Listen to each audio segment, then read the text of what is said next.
కేవలం రెండు తెలుగు రాష్ట్రాల్లోనే కాదు పంజాబ్లో కూడా వర్షాలు దంచుకొడుతూ ఉన్నాయి. అటు వాగులు వంకలు పొంగి పొర్లుతూ ఉన్నాయి. ఇళ్ళు పొలాలన్నీ కూడా నీటి మునిగిపోతున్నాయి. మొగాలోని ఓ ఏరియాలో అయితే పరిస్థితి మరీ దారుణంగా మారిపోయింది. ఏకంగా రోడ్డే కొట్టుకుపోయింది. ప్రస్తుతం అవే దృశ్యాలు మీరు బిగ్ టీవీ స్క్రీన్ మీద చూస్తున్నారు. దీంతో నీటిలో చిక్కుకుపోయిన స్కూల్ విద్యార్థులను అక్కడున్న వారు ఎలా కాపాడుతున్నారో చూడండి.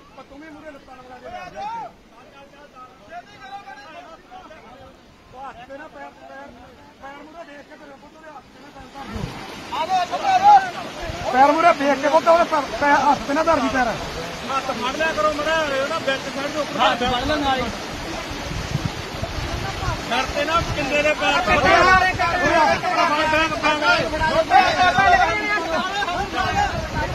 हस्ते ना पैर की ख्याल रखी। हाँ भाई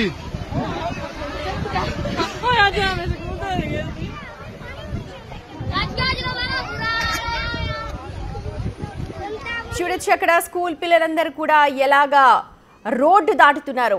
ఒక నిచ్చెన కాదు, లేకపోతే ఏదో చెక్క మీద కాదు, ఇద్దరు మనుషులు అక్కడ వాళ్ళకి సహాయకంగా కింద పడుకుంటే వాళ్ళ మీద నుంచి దాటుకుంటూ వెళ్ళారు. ఇంకొక ప్రత్యామ్నాయం లేదు. అక్కడ ఈ సీన్ జరిగింది మలయాన్ గ్రామంలో. స్కూల్ మూసేయడంతో అక్కడ పిల్లలందరూ కూడా వెనక్కి వస్తూ ఉన్నారు. అయితే భారీ వర్షాల కారణంగా రోడ్ అక్కడ కొట్టుకుపోయింది. ఏం చేయాలో తెలియలేదు. దీంతో అక్కడున్న కొంతమంది స్థానికులు వారికి ఇలా సహాయం చేయడానికి ముందుకొచ్చారు. ఇలా ఆలోచన రావడం నిజంగా వాళ్ళని అభినందించాలి. వారే బ్రిడ్జ్లా మారి ఆ పిల్లలను అక్కడున్న టీచర్లను కూడా కాపాడారు. మొత్తం ఆ స్కూల్లో 35 మంది చిన్నారులు ఉన్నారు. వాళ్ళందరూ కూడా ప్రతిరోజు అదే మార్గం నుంచి వెళ్తూ ఉంటారు.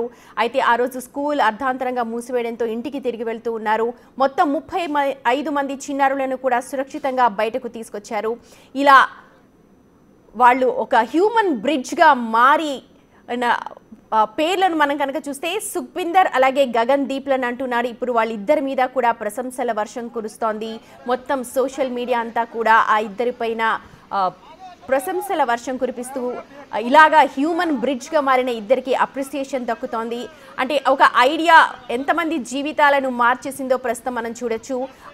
అందరూ పిల్లలు 35 మంది పిల్లలు అలాగే కొంతమంది టీచర్స్ అందరూ కూడా స్కూల్లో ఇరుక్కుపోయారు. వాళ్ళు ఎక్కడికి వెళ్ళలేని పరిస్థితి.